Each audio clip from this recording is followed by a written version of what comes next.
정혜 선생님 모시겠습니다. 박수로. 너무 평소에 존경하는 되게 이런 학회에서 초대받아서 이런 발표를 하게 된 거를 너무 영광스럽게 정말 진심으로 이렇게 태계 선생님께 이런 생각이 들었고요. 네, 제가 오늘 발표하게 될 글은요. 잠깐만요. 시간을 좀 제가 몇 분 정도 하면 된다고 하셨죠? 40분 됐는데 30분 네, 그래서 퇴계 사상과 한류 부제를 마음의 결합, 대중문화에서 핵심이 마음의 결합, 결합의 클라이막스에서 너와 내가 만나는 어떤 지점을 한류 콘텐츠는 전부 얘기하는 것이 아니겠느냐 해서 그런 내용의 글입니다. 그래서 이 글이 치밀한 어떤 입증과 고증을 좀 희생하고 전체성 속에서 과연 한류라 콘텐츠라고 하는 것이 지금의 이르기까지 여러 가지 언론이라든지 또 시청자의 반응이라든지 통계 이런 것들을 종합해서 지금 현재 어느 위치에 있을까라는 것을 좀 가늠하지 하는 그런 글로서의 의미를 지닌다라고 할 수 있겠습니다. 그래서 이것에 제목은 이제 들어가기 해서 서문에서 이제 이거를 왜 썼는가에 대한 말을 했던 것이고요. 2장에서는 퇴계 사상을 제가 외람퇴계도 퇴계 전문자가 아니지만 틀리지 않아야 된다라는 엄청난 강박감 속에서 정리를 해봤습니다. 그래서 퇴계 사상에 대한 정리를 하면서 그것이 한류 콘텐츠와의 관련되어지는 부분을 이렇게 넣었던 것이 2장이에요. 그래서 2장이 제일 어렵지 않는가, 제가 제일 어렵게 썼습니다. 그래서 하늘에 대한 강조, 그 하늘이 인간의 마음에 온전히 지배했을 적에 갖는 태극의 마음, 그랬을 적에 태극의 마음 속에서는 너와 내가 다 통하고 만물과 내가 다 통하면서 무라일체가 되면서 인간이 분리의 고통에서 벗어나서 잠시지만 이런 콘텐츠를 만드는 사람이 교화하려고 무슨 그런 거를 하려고 했던 것이 아니라 돈을 벌고 시청률 높이고 인기를 얻으려고 했던 것이죠. 근데 사람들이 이런 걸 좋아했다라는 것이죠. 한국의 시청자들이. 그래서 그것은 시청률로 다가왔던 것이고 일종의 드라마 문법이 되면서 한국 드라마와 영화 이런 것들을 관통하는 하나의 특징이 되었습니다. 또 하나는 이 하늘을 대단히 중시했기 때문에 우리는 합리적이고 논리적인 틀을 속으로 이해하는 것이 부족하다라고 느꼈습니다. 그래서 영감적 묘의 수준, 이것은 한국의 사상적 대가들이 원효라든지 퇴계라든지 전부 얘기했던 것인데요. 영감적 묘의 경제를 추구한다. 그렇지만 그것을 구름 위에서 추구하는 것이 아니라 바로 이 현실, 내가 발딛고 있는 이 현실, 그것이 판자촌이거나 아니면 안동 컨벤션 센터 지금 이것이거나 거기 현실에서 영감적 묘의 수준을 구현한다라고 하는 측면으로 제가 퇴계사상을 좀 정리했고요. 그게 한류 콘텐츠 속에 어떻게 투영되고 있는지를 굉장히 흐릿하게나마 2장에서는 퇴계사상에 대한 요점 정리, 그것이 주이고 거기와 한류 콘텐츠를 좀 연관시켜 봤습니다. 자, 그렇다면 한류의 시작이 물론 1990년대 또 보고 목욕탕 집사람 이런 게 중국에서 대히트를 하면서 시작을 했지만 결국에 로맨스 드라마로서의 겨울연가, 이것이 아마 압도적인 어떤 시작점이다라고 할 수 있고, 겨울연가를 뛰어넘어서 대장금이라고 하는 것은 정말 어마어마한 사건이다라고 저는 생각을 합니다. 2003년에서 2004년 이 시점만 해도 우리가 무슨 그래미상을 받은 에미상인가요? 받은 것도 아니고 말이죠. 그 아카데미상을 받은 것도 아니고 굉장히 인기가 있더라. 사라질 거 아니야? 이거 금방 뭐 홍콩 영화처럼 사라지지 않을까? 라는 얘기를 하는 중에 대장금이라는 이 드라마는 우리가 한류를 목표로 하지도 않았습니다. 하지만 이 대장금은 전 90개국에게 수출되어지면서 이것은 사극이라는 것임에도 불구하고 전부 모든 지역에서 세계의 각 지역에서 이것을 이해했다라는 것입니다. 원래 사극이라고 하는 것은 굉장히 이해하기가 어려운 것인데 90개국으로 수출되어져서 전 국가가 이해돼서 양금의 나라라고 외쳤던 최초의 세계에서 최초의 그런 드라마다. 그럼 이 드라마가 의미하는 건 무엇일까? 우리는 세계를 설득하고 감동할 수 있는 스토리를 갖고 있다는 것이죠. 그것을 입증한 사건이었다 이런 생각이 좀 들고요. 그래서 겨울연가와 대장금 속에 그것을 분석을 하면서 태계사상의 그 핵심 코드가 어떤 식으로 발현되고 있는지를 얘기를 하고 있습니다. 사실 겨울연가와 대장금이라고 대표적인 얘기를 드라마에서 대표적인 걸 했습니다만 계속 이어지는 어떤 드라마의 그 감정적 최절정 포인트가 바로 그 태극의 마음, 그 너와 내가 하나가 되는 그 지점, 물화일체가 되는 지점. 물론 그 드라마 자체가 돈을 벌려고 하는 것이고 시청률을 높이려고 하는 것이고 뭐 그래야지 사니까 다 하는 것이었습니다만 한국의 시청자들은 그 지점이 있느냐 없느냐를 굉장히 주의 깊게 봤고 그것이 시청률과 연결되어져 있다는 거죠. 그래서 우리 지금 현재의 논문 속에서는 힘이 딸리기 때문에 제가 드라마하고 영화를 얘기를 했습니다만 사실은 예능, 웹툰 이런 식으로 예능도 너의 목소리가 보여. 그 다음에 복면가왕이 될까요? 네. 복면가왕 이런 것들이 미국하고 유럽의 대대적인 어떤 그 포맷으로서 대수출되어지고 있는데요. 그런 예능 속에서도 막 웃기고 어쩌고 하다가 마지막 한 부분 뭐 부모에 대한 사랑 속에서 운다든지 친구의 못 때문에 운다든지 그것을 담아내느냐 안 내느냐 그것이 인기의 어떤 척도처럼 되어지는 거 이런 것은 지금까지 세계를 자주 위주했던 미국의 드라마와 미국의 예능의 차원과는 굉장히 다른 것이었다 이런 내용들입니다. 그런데 그것을 물론 다 드라마이기 때문에 보편성 속에서 공통의 지점이 있겠죠. 인간을 감동시키는 어떤 지점들이요. 하지만 이런 새로운 차원의 어떤 힐링을 주로 하는 이런 것들을 세계인들이 알아차리기 시작을 했고 그것을 선택하기 시작을 했고 뭔가 다른 차원으로 강력한 어떤 헐리우드와 강력한 경쟁자가 되어가고 있다 이런 측면을 내용을 이렇게 해봤습니다. 그래서 네 번째는 세계적 콘텐츠가 이미 되어졌다는 것에 대해서는 이의가 없을 것 같은데요. 기생충과 오징어 게임, 오징어 게임이 정말 대단한 것이라고 얘기할 수 있는데요. 그러면서 나오기를 하도록 하겠습니다. 자 그러면은 지금 제가 좀 개요를 좀 어설프겠지만 얘기를 했고요. 태계사상과 한류 콘텐츠를 한번 표로 이렇게 잡아봤습니다만 이건 맨 끝에 가서 말씀을 드리고요. 자 그러면은 일단은 서론을 보도록 하겠습니다. 지금 한 얘기들이지만요.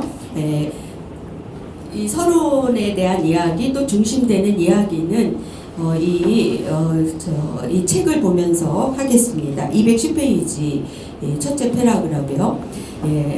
세계 대중문화 시장이라고 하는 것은 각 국가의 경제와 상관관계가 있습니다. 그래서 경제가 1등의 인프라를 갖고 있는 미국의 헐리우드가 세계의 대중문화 시장의 1위인 것은 너무도 당연하고요. 경제 인프라 그 2위인 일본이 또 대중문화 시장의 2위를 차지하고 있습니다. 근데 경제 인프라의 13위에 해당하는 꽤 높은 수치이긴 하지만 그 한국이 일본을 비롯해 전 아시아 지역을 석권하고 금방 사라질 것이다 하는 그런 비관적 전망을 뚫고 세계로 나아간 경우는 전례가 없는 경우다라고 할 수 있죠. 그럼 한국 드라마, 영화, K-팝이 이렇게 세계로 뻗어나갈 수 있었던 이유는 무엇인가? 우선 내용이 좋다 뭐 이것도 있지만요. 무엇보다도 정보통신혁명에 그걸 의존하고 있는 것이죠. 소셜 네트워크라는 새로운 매체가 등장을 하면서 무슨 인프라 이런 것 없이도 대중이 굉장히 쉽게 볼 수 있는 배경이 되어졌다라는 것이죠. 네, 그런데 여기 한국 드라마의 세계적 인기는 아시아권을 막 휩쓸었을 적에 아시아권에서는 이런 얘기를 했습니다. 미국 드라마보다 더 감동적이다. 그리고 스토리가 좋다. 이런 얘기를 이미 했습니다. 90년대와 이 2000년대 말이죠. 그런데 현재에 와서는 이제 서양 언론조차도 그와 비슷한 이야기를 하고 있는데요. 네, 그 210페이지요. 세계 언론은 한국 드라마가 더 넓은 국가에서 더 맛있게 만들어진다. 그러니까 더 많은 국가에서 받아들여지고 있다라는 것이죠. 뭐 할리우드가 뚫지 못했던 뭐 인도라든지 그리고 중동이라든지 배드신 없는 어떤 로맨스라든지 이런 것들, 그런 것들이 더 넓은 국가에서 받아들여지고 이런 얘기들을 많이 합니다. 시청자와의 상호작용에서 시청자들로 하여금 외로움을 덜 느끼게 한다. 외로움을 덜 느끼게 한다라는 거죠. 미국 드라마를 보면은 지적 두뇌 게임을 하면서 어떤 쾌감을 느끼는데 우리 드라마를 보면 어설프게 이를 데 없는데 마음의 힐링, 그리고 외로움이 덜 느끼게 하고 종종 인간의 경험과 감정을 잘 활용한다라는 평가를 미국과 유럽의 언론들이 뭐 한두 개가 아니라 엄청 많이 하고 있습니다. 그럼 한국 드라마에 무엇이 외로움을 덜 느끼게 하고 다른 국가의 드라마보다 더 맛있게 렌더링 되는 것인가?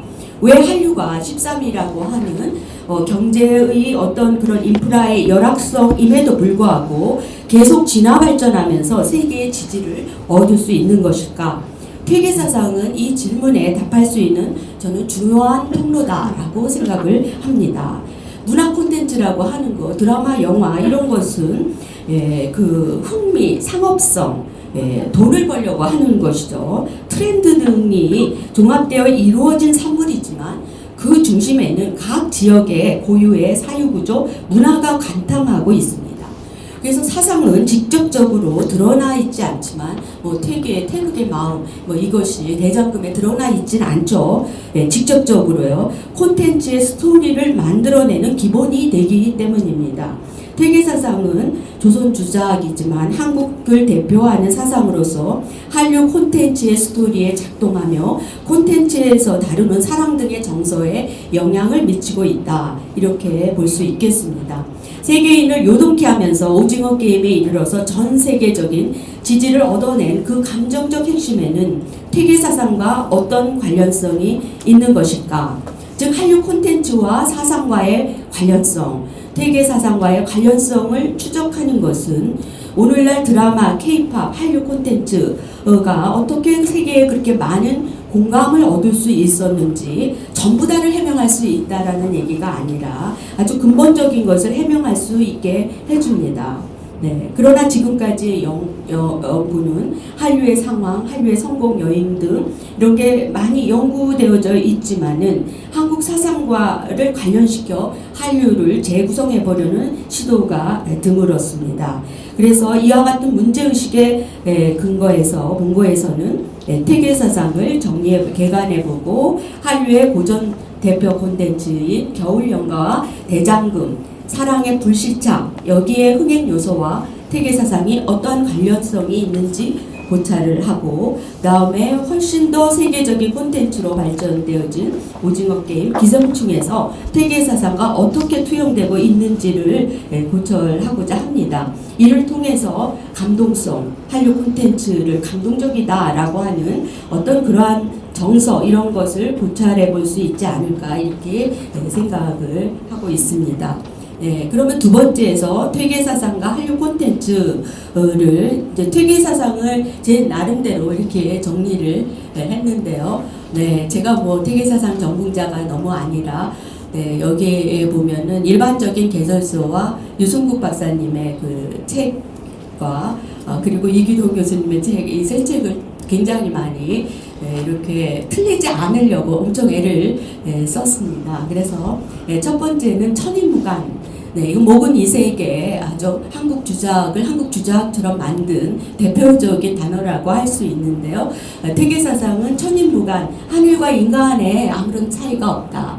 여러분 인내천이라는 거 들어보셨죠? 인간은 곧 하늘이다라는 동화를 연상케 하는 천인무간. 네, 그런데 퇴계 선생은 하늘과 인간이 간격이 없는 것이 아니라 하늘과 바로 내가, 인간 바로 옆에 있는 누군가가 아니라 바로 내가 아무런 간격이 없고 나는 곧 하늘이야 라는 이야기를 정리하면서 거기에서 안타까움이라는 콘텐츠가 나왔다라고 얘기를 했습니다. 자, 그러면 212페이지를 한번 글을 좀 읽어가면서 보겠습니다.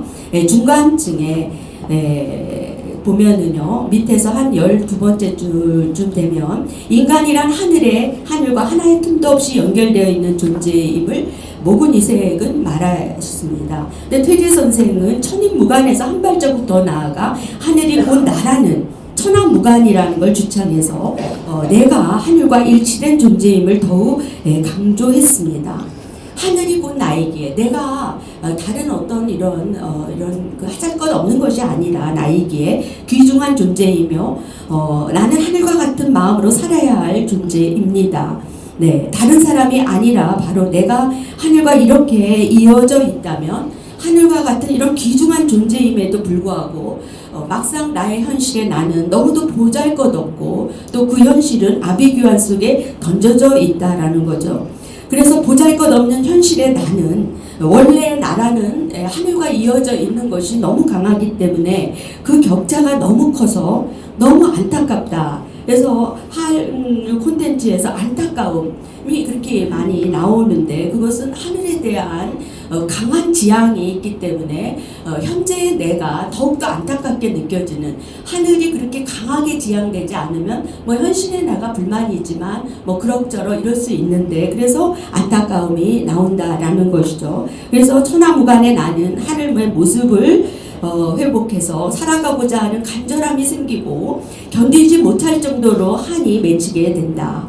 네. 퇴계사상이 말하는 213페이지 첫째 패러그래프입니다. 퇴계사상이 말하는 절실한 나, 하늘을 품고 있는 원래 내가 갖고 있는 청사진, 네.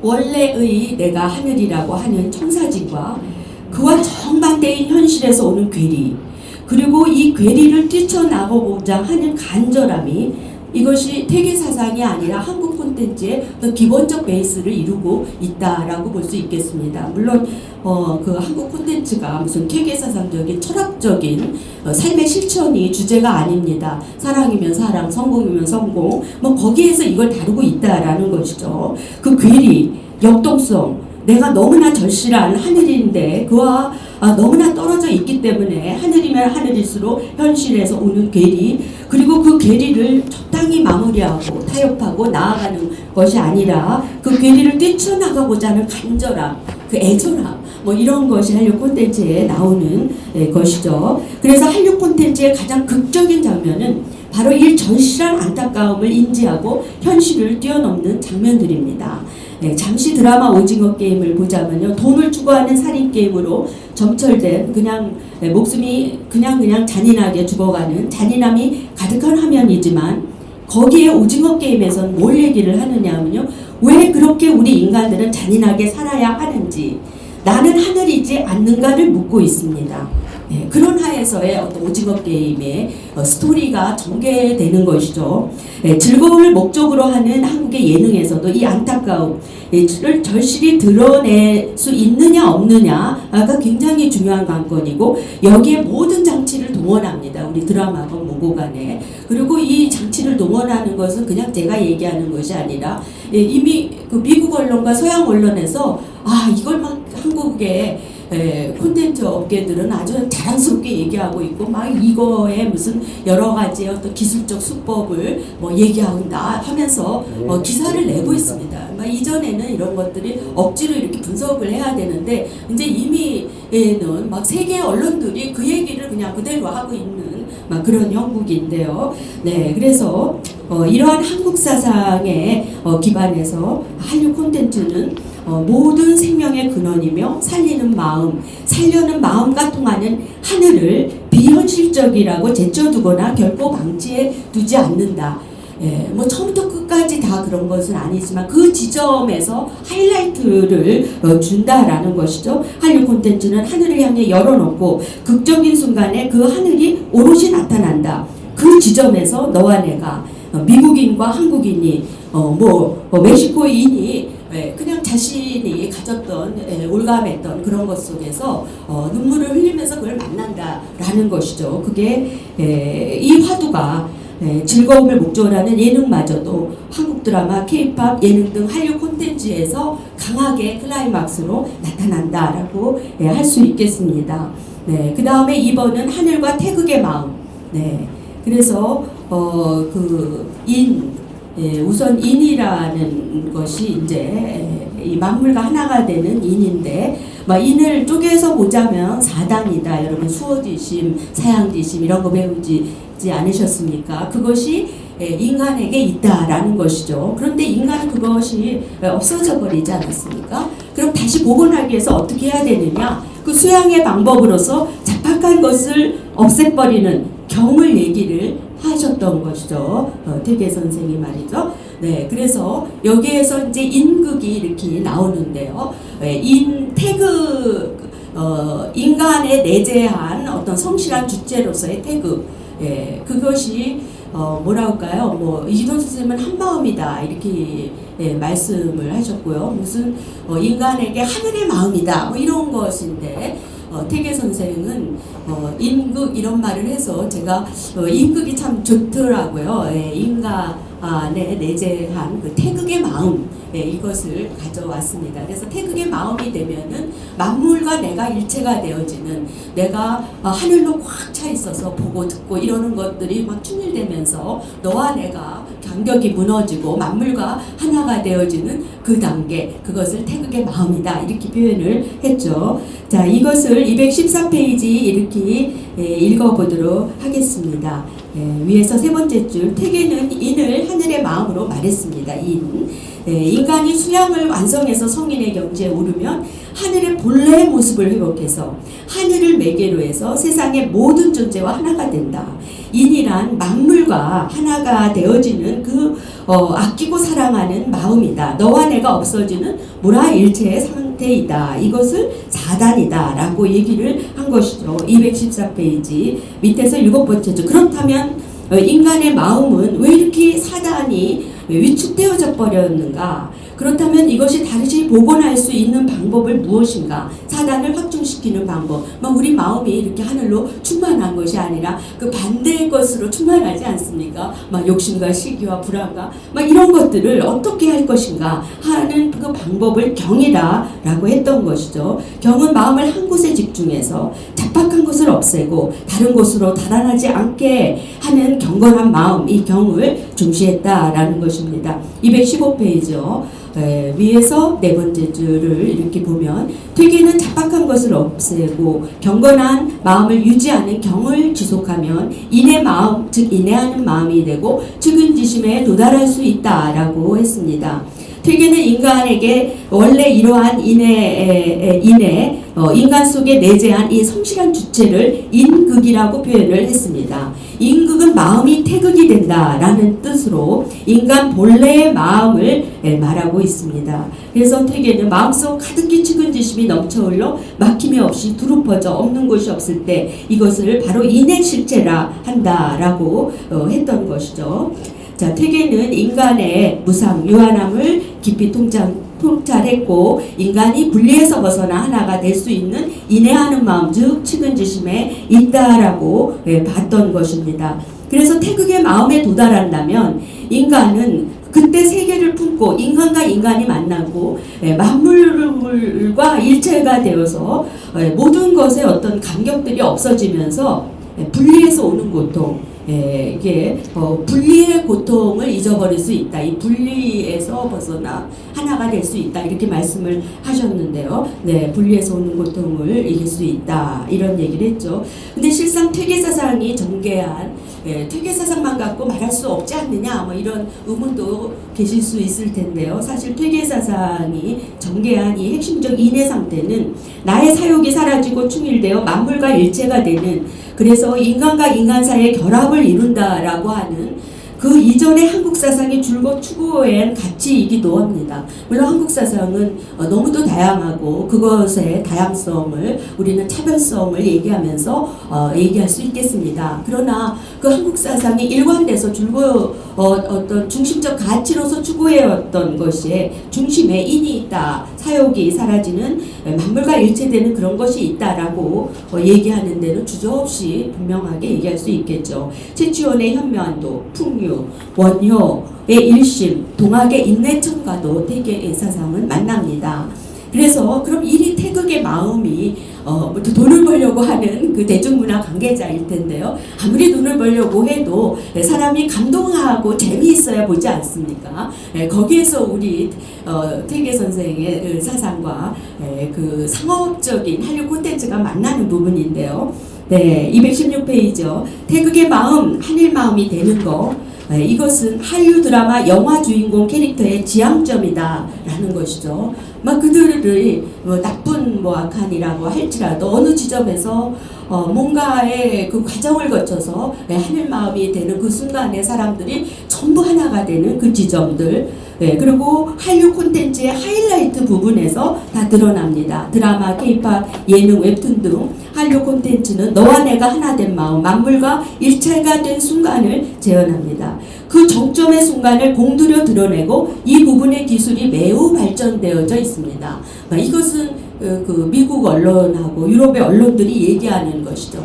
이 부분을 굉장히 한국 관계자들은 자랑하고 우리 시청률에 아주 압도적인 기술의 부분이다 하고 또 그걸 인정하는 그런 기사들을 내고 있는 것이죠. 그 일체가 된 태극의 마음, 한 마음 안에서 세계인은 힐링을 얻는다. 갑자기 교화가 돼서 깨달음을 얻는다 이런 차원이 아닙니다. 이게 좀 혼동의 요지가 있는데요. 그 드라마 한 편을 그냥 보면서 그 순간에 마음이 이렇게 순화되고 힐링을 얻고 마음속에 위축되어졌던 그 태극의 마음을 건넨다라는 거죠. 그거 갖고 한국 콘텐츠는 승부를 했다라는 것입니다. 다음에 세 번째, 현실에서 구현되는 영감적 묘, 그래서 역동적이다. 이런 얘기를 했는데요. 이 하늘의 인극 이러한 것들은 아주 충만한 것이고 오묘한 것이죠. 그래서 한국의 사상들은 합리적이고 윤리적 경향으로는 부족하다라고 여겼습니다. 합리적 차원으로 머물고 있는 것이 중국의 주장이고요. 합리적인 차원, 논리 차원 그 넘어간 그 미신 아니야? 이런 차원. 그러니까 세계의 사상은 공통적이지만 각 국가별로 약간의 차이가 있는데 그 합리적인 경향에 머무르고 있는 것이 중국의 주장이라면 한국의 사상은 그 합리성을 넘어라 묘의 경지를 얘기했다라는 거죠. 영감적 묘. 그래서 퇴기는 영감적 묘의 경지를 이야기하고 한국의 사상적 대가인 원효, 율고, 이 등도 모두 묘의 경지를 말했습니다. 묘의 경지는 합리적으로 설명할 수 없어요. 그렇다고 그 미신이야? 미신은 아닙니다. 그것은 신비한 영명성이고 최고선인 성스러움의 경지입니다. 그래서 이러한 경지는 보기도 어렵고 보았다 해도 설명하기 어려운 신묘한 차원이다라고 얘기를 하고 있죠. 217페이지죠. 그래서 이것은 합리적 차원으로 머무르고 있는 중국 사상과도 다르고 그 어떤 하늘이 탈락되어져 가서 궁극자의 추구 자체가 희박한 일본과도 차이가 난다라고 할 수가 있겠습니다. 다른 한편으로 이러한 인간의 극치, 오묘함, 경험, 그 영감적 묘의 경지를 추구한 거 이런 것을 어디에서 추구했느냐? 바로 현실에서 추구했다라고 하는 것이죠. 그래서 퇴계 사상은 지극히 높고 깊은 인간의 극치를 추구하면서도 이를 명백하고 평범한 일상에서 찾고 있습니다. 또 원효는 성스러움과 세속은 하나라고 말한 그 원효와도 통하고요. 또 한국 주자학이 어떻게 행하느냐, 현실의 삶, 사회, 현실 이런 실천의 문제를 중시한 거와 통합니다. 그렇다고 한다면 이 부분의 퇴계 사상이 한류 콘텐츠와 어떤 연관을 가질까? 한류 콘텐츠는 그 이상의 극치를 관념에서가 아니라 명백한 현실에서 우리의 사상이 그랬던 것처럼 얘기를 하고자 했습니다. 그래서 이상을 방해하는 인간의 욕망, 현실의 악이 가감없이 정면으로 묘사되고 또 대결을 합니다. 네, 다시 말하면 나를 존귀한 하늘로 보지 않는 그러한 현실과 끝까지 투쟁을 합니다. 왜 나는 왕자가, 재벌이, 공주가 될 수 없는 것인지 끝까지 물어지고 희망과 정의가 현실과의 치열한 갈등 속에서 선포되어지는 것이죠. 네, 이렇게 얘기를 해봤습니다. 네, 이것이 이제 퇴계사상에 대한 것이고요. 네, 퇴계사상을 이렇게 좀 정리를 해보면 하늘, 천인무관, 천하무관, 태극의 마음, 그러나 우리에게서 사라져가는 것을 경이라는 그런 수양법에 의해서 집중을 하고 현실에서 구현된 영감적 묘, 거기에서 태극의 마음에는 무라일체된 하나됨이 나온다. 뭐 이렇게 한번 그림을 좀 그려봤고요. 네. 그 다음에 이제 218페이지 여기서부터 여러분들은 좀 훨씬 수월하지 않을까라는 생각이 드는데요. 한류의 시작, 로맨스 드라마로서 이제 겨울연가 등 이것을 보도록 하겠습니다. 218페이지요. 218페이지 맨 끝에 줄 보면요. 태계사상이 영감적 묘의 수준까지 인간의 내재한 태극의 마음을 추구한 것처럼 한국 드라마의 남녀의 사랑도 영원한 것을 추구했습니다. 물론 이게 자꾸 너무 거룩한 단어가 나오니까 막 이것도 시청률 높이려고 하는데 맨 처음에 이렇게 우리의 드라마에서 항상 보는 게 불치병이지 않습니까? 불치병이 나오고 또 하나는 그 출생의 비밀이 나오고 이게 굉장히 많이 나와요. 그래서 뭐 한류 국제학회 이런 데 가면 너희는 백혈병 환자가 이렇게 많냐 이렇게 묻거든요. 그런 것을 구성적 장치로 하는 것이 영원함을 얘기하기 위해서인 거죠. 태극의 마음을 얘기하기 위해서인 것이죠. 하늘과 같은 그냥 10명의 모든 그 연인과 각자 그냥 아름다운 사랑을 나누는 그걸 멋있게 그린 내 장기가 있는 것이 아니라 춘향이라고 하든지 겨울연가라고 하든지 강인하게 하나의 여성을 쫓아가는 그 극치의 태극의 마음을 쫓아가는 거기에 굉장한 발군의 실력을 보여주고 그것은 그 문화지 않느냐. 한국 사상이 추구해온 가치이기도 하고 한국 사상이 추구해온 가치라고 하는 것은 원효태교 율곡이 추구해온 가치이기도 하면서 그런 사상적 대가는 이 문화 속에 흐르는 이 지역의 문화 속에 흐르는 중심을 착안하면서 그것을 정리해냈다라고 볼 수 있죠. 그리고 사실은 이런 것을 해야지 또 시청률로 보답이 돼서 시청률 문법으로 이루어지고 또 그런 문법에 의해서 드라마가 만들어지고 이렇게 된 것이죠. 사실 처음에는 다 일본 드라마를 가져왔죠. 그래서 일본 드라마 스토리라인으로 했는데 사람들이 싫어하는 것이죠. 그래서 사람들이 좋아하는 쪽으로 가다 보니까 결국은 시청자가 그걸 선택한 것이고 그 시청자들이 한국인은 그 문화 속에 그것을 감동의 그것을 알고 있었다라는 것이죠. 네, 219페이지요. 네, 인간 본연의 영원한 것을 표현하고자 했다라는 남녀의 어떤 사랑이라는 것은 사실은 뭐 영원하기보다 이 고혹적이고 매력적인 거 이런 것을 포함하는데 한국 드라마는 이 순심을 그리고자 모든 장치를 동원한다라는 것이죠. 그래서 한국인이 경험한 최고의 감동이라는 것은 그 남녀의 사랑조차도 그 맨 위에 순심, 태극의 마음이 겹쳐졌을 적에 우리를 가장 즐겁게 하더라. 이런 어떤 공유된 문화의 경험이 있는 것이죠. 네.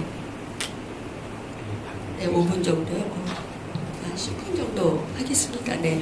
그래서 첫사랑 여기 219페이지 밑에서 네 번째 줄 보면요. 겨울연가 이후 시크릿 가든 태양에 의한 성분과 스캔들, 미스터 선샤인, 도깨비 이런 사랑을 주제로 한 드라마는 템포가 빨라졌지만 그 태극의 마음을 드러내는 장면에 모든 기술, 연기, 서사의 흐름이 집중되며 너와 내가 하나가 되는 광장을 폭발적으로 드러냈습니다. 네, 그 다음에 220페이지요. 사랑의 불시착 이것도 이건 뭐 똑같으니까 이렇게 넘어갈게요. 그래서 시청자는 모든 남녀의 사랑을 통해 남녀의 사랑을 통해서 생명의 근원 살리는 마음 하늘 태계가 말하는 인애의 마음과 만나는 것입니다. 인간 본연의 태극의 220페이지 힐링을 얻는 특징은 미국, 중국, 일본 콘텐츠에서 그럼 안 드러나느냐? 드러나고 있죠. 인간의 공통점 감정이기 때문에 하지만 한국처럼 전 콘텐츠에서 이렇게 집중적으로 밀도 있게 드러나 있지는 않습니다. 일본의 영화 신라본이 성애의 절정의 순간에서 청산가리를 탄 와인을 나누어 먹으며 죽어가는 죽음이라는 외면적 충격에 화는 외면적 충격에 의존하고 있는 것과 또 비교되고 뭐 새끼와도 또 비교된다 이런 말을 했죠. 220페이지 밑에서 세 번째 주죠. 세계 언론은 한국 드라마가 넓은 국가에서 소비되어지며 시청자와의 상호작용에서 외로움을 덜 느끼고 인간의 경험과 감정을 잘 활용한다라고 얘기를 하고 있는 것이 그 마음의 흐름. 한국 드라마는 기승전결 구성의 완결성이 중요한 것이 아니라 마음의 흐름에 집중해서 남녀가 결합되는 순간 인간 안에 있는 태극이 드러나 있는 것을 수렴되며 끌어안는다. 그래서 사실은 이 비어있는 콘텐츠, 기승전결, 플롯의 구성의 완결성 이런 것이 좀 덜 되고 갑자기 우연적인 요소가 나타나서 출생의 비밀 이런 것이 나타나서 막 휘젓고 다니고 막 이런 것을 그 북미라든지 이런 데서는 이야기의 밀도가 부족하다 이런 비판을 해왔습니다. 그런데 지금에 와서는 이것이 바로 이야기와 밀도는 부족했지만 이것이 인기의 원인이다라는 얘기를 하고 있는 거죠. 그 다음에 대장금이요. 이 대장금은요, 한국 드라마를 세계로 확산시키는 결정적인 역할을 했는데요.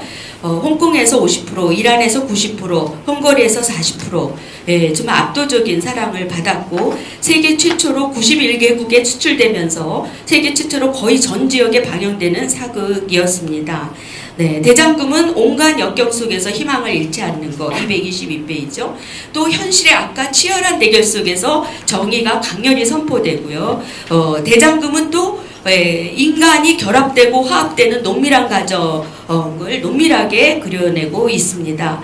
네, 222페이지요. 맨 끝에서 네 번째 줄 보면 이 대장금의 어떤 출연이 중국 지식인들에게 겨울연가 흥행까지도 그건 대중문화 산업이야 이렇게 치부했지만 대장금의 성공은 중국 지식인 사회에서 충격을 주었고요.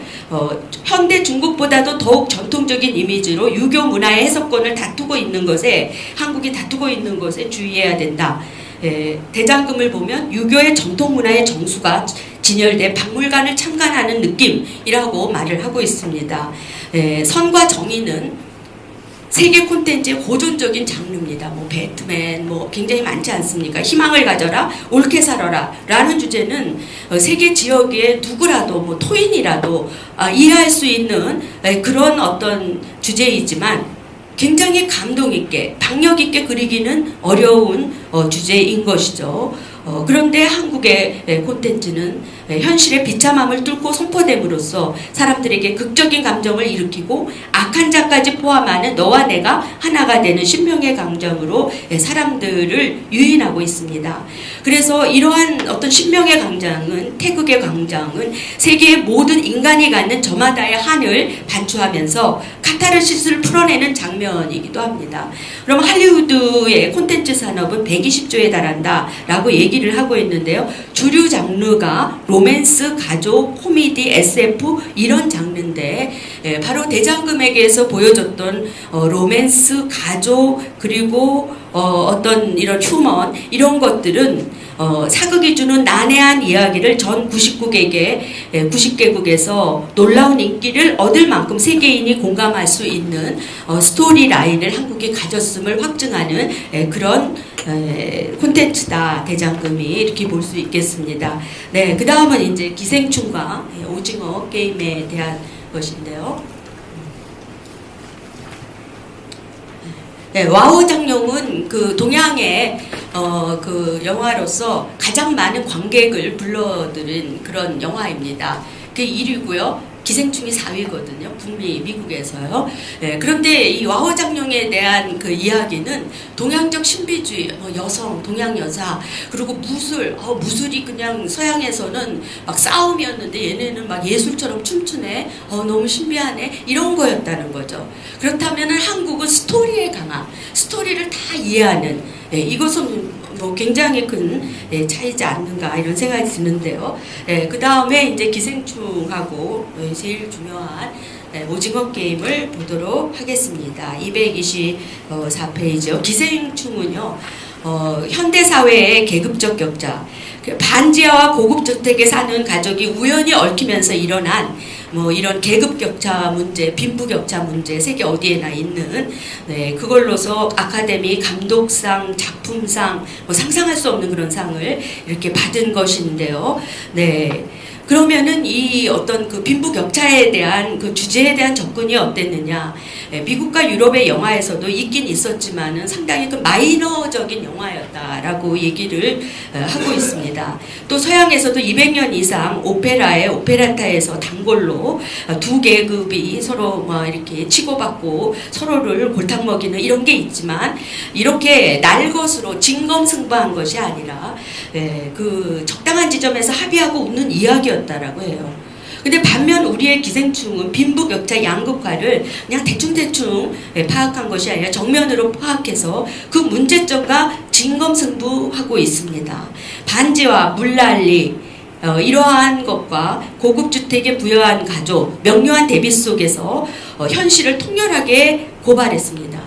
그러나 굉장히 이것이 앞서갔던 것이, 그렇다고 한국적인 그 무드로 전체를 이끌고 가진 않았어요. 우리는 율도국에 막 새로운 이상세계를 만들어서 그냥 전부 짠하고 다 없애버리는, 이게 굉장히 쾌감 있는 우리의 라인인데, 그걸 좀 숨죽이고 세계인들이 좋아하는 블랙 코미디라는 그 형식 속에서 그 진검승부를 해냈다라는 것이죠. 그래서 사람들은 블랙 코미디라고 하는 아주 익숙한 것을 즐기면서 그 안에서 새로운 스토리라인을 보고 이 기생충은 성공했다라는 얘기를 하고 있는 것인데요. 그래서 치열한 양극화의 이야기를 녹여냈습니다. 그러면서 어떻게 이 영화는, 물론 이 말은 없습니다. 이 대사는 없지만 이 말을 묻고 있는 거죠. 영화는 우리는 양극화 속에서 계속 살아야 하는가? 그 어쩔 수 없다라고 하는데, 그리고 또 많은 부분을 우리가 누리고 한편으로는 있는데 양극화 속에서 살아야 하는가? 우리의 더 나은 미래는 과연 없는가? 라는 것을 전제하면서 이 화면이 전개되고 있다라는 것이죠. 그래서 인간은 무엇으로 사는가? 원래 인간은 천인무간의 인간, 태극의 마음을 지닌 인간으로 살고 있는 것이 아닌가? 기생충은 인간의 이상, 즉 살려는 마음을 그 하늘을 비현실적이라고 제쳐두는 것이 아니라 하늘을 향해 열어놓고 그리워하면서 적나라한 비참한 현실이 폭로되기 때문에 사람을 몰입하게 만든다라고 할 수 있겠습니다. 자, 이것은 그 많은 사람들이 우리 기생충의 이야기가 베트남의 이야기이기도 하고 또 런던의 이야기이기도 하고, 잘 사는 그런 나라들이 시청소감을 내리면은 뭐 그냥 그 이름만 바꾸면 다 미국의 이야기이기도 하고 프랑스의 이야기다, 이런 시청소감을 내놓고 있거든요. 그래서 그 양 계급의 모순이 극렬하게 충돌을 하는 것을 보여주고 뭐 이런 게 유쾌할 리가 없지 않습니까? 그런데 사람들에게 말을 건다, 이런 시청소감, 그리고 아주 유명한 외국의 감독들의 시청소감이 이런 것이 참 많습니다. 사람들에게 말을 건다. 그리고 사람들이 평생 동안 해왔던 질문에 답을 자꾸 찾을 것처럼 이 영화는 몰고 간다. 그럼 이유는 무엇일까요? 빈부격차이지만 빈부격차의 리얼한 현실을 그대로 그냥 드러내는 것이 아니라 우린 이렇게 꼭 살아야만 하는가, 더 이상이 있지 않는가 라는 전제하에서 이런 어떤 화면이 구성되기 때문에 마치 문화 예술 작품과 같다라는 얘기를 했던 것이죠. 이것은 뭐 대단한 성공과 작품상 뭐 이런 것을 받았지만, 그렇지만 영화라는 매체에 한정되어지는 어떻게 보면 굉장히 소수적인 것이었습니다. 그러면 전 세계인들에게 정말 그 압도적인 시청률, 뭐랄까요? 그 기록으로 나왔던 것이 바로 오징어 게임인데요. 오징어 게임은 OTT, 온라인 동영상 서비스라는 것이 새로운 게 2018년서부터 등장을 하면서 코로나를 거치면서 엄청나게 이렇게 됐죠. 그 매체를 통해서 세계적으로 끌어올린 것이 오징어 게임이었습니다. 네, 225페이지요. 이제 거의 끝나갑니다, 선생님. 네, 오징어 게임의 어떤 그 업적을 보면은요, 정식 서비스 중인 모든 국가에서 1위를 한 최초의 작품. 세계적인 히트작 왕자의 게임이 10년에 걸쳐 달성한 조회 기록수를 8주 만에 추월한 작품. 네. 그리고 그 오징어 게임의 전 세계적 대흥행은 OTT가 비로소 전 세계적으로 부각되는 문화적인 사건이기도 합니다. 그러니까 OTT라고 하는 것이 알고는 있었는데 OTT를 통해서 너무 많은 숫자가 봤기 때문에 이제 OTT의 시대구나. 이걸 세계인에게 알려줄 오징어 게임은 253억의 제작비에서 1조 2,500 이상을 수익을 올렸습니다. 이것은 대중문화를 이끌어오던 헐리우드의 상상을 초월하는 것이었어요. 헐리우드는 인도라든지 막 이렇게 들어갈 수 없는 땅을 향해서 굉장히 많은 상업적 노력을 기울여 왔는데 오징어 게임은 하나도 그런 노력 없이 홍보 효과 없이 갑자기 자기가 원했던 전 세계적 대흥행을 불러일으킨 것에 대한 엄청난 놀라움, 이것이 헐리우드 관계자의 반응이었습니다. 미국에서 1등을, 그것도 역대 넷플릭스 올림픽 사상 역사상 장기간 1위를 하고 유럽, 미국, 아시아 등 전 세계가 신드롬 이라고 하는 말이 오히려 부족할 정도의 신드롬을 일으키고요. 넷플릭스는 오징어 게임을 문화적 시대 정신을 사로잡았다 이렇게 얘기했습니다.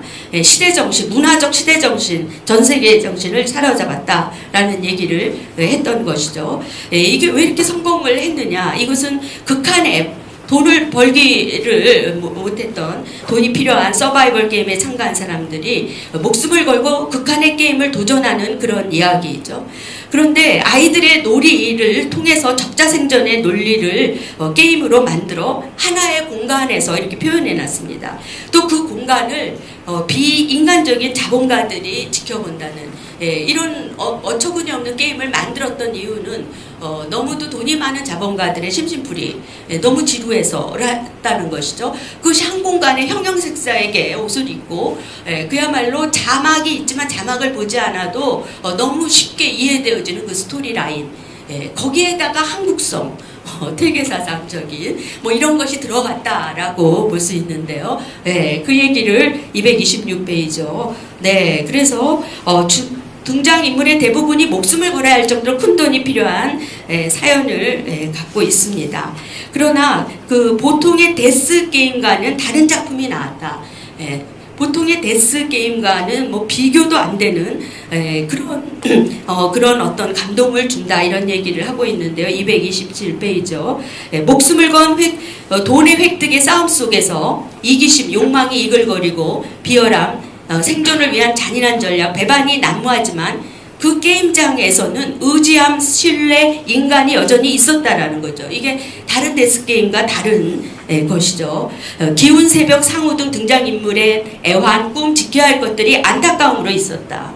몸부림치듯 하는 생존의 극함 속에서 우리는 무엇으로 사는가를, 태극의 마음이 지닌 존엄한 인간이지 않는가를 대사는 없지만 그 선상에서 이게 묻고 있는 이런 것이죠. 그래서 스토리텔링의 그 깊이가 너무나 깊다 이런 말을 하고 있고요. 다른 데스게임보다 두통이 올 정도로 서정적이다. 너무 무섭고 강렬하지만 인물들의 삶은 감정을 요동치게 했다 이런 얘기를 하고 있습니다. 이 오징어 게임의 흥행에 주목해서 할리우드의 위협이 될 수 있다 이렇게 볼럼버그는 얘기를 네네네.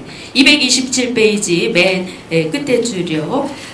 미국의 하위 장르였던 데스게임인 오징어 게임. 그렇지만 사실 오징어 게임이 이런 대단한 성공이었지만 그것은 하위 장르였습니다. 데스게임이라는 것은 죽임을, 살인을 통해서 하는 그 장르가 있어요. 그래서 오징어 게임을 감독을 했던 그 감독이 투자자를 찾을 수 없었습니다. 한국에서.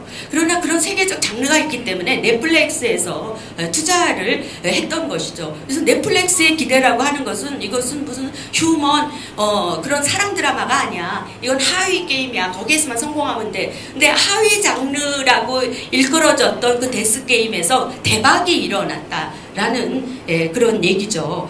그래서 할리우드는 이제 한국 사회를 무대로 일어난 한국의 이야기를 찾고 있다라고 합니다.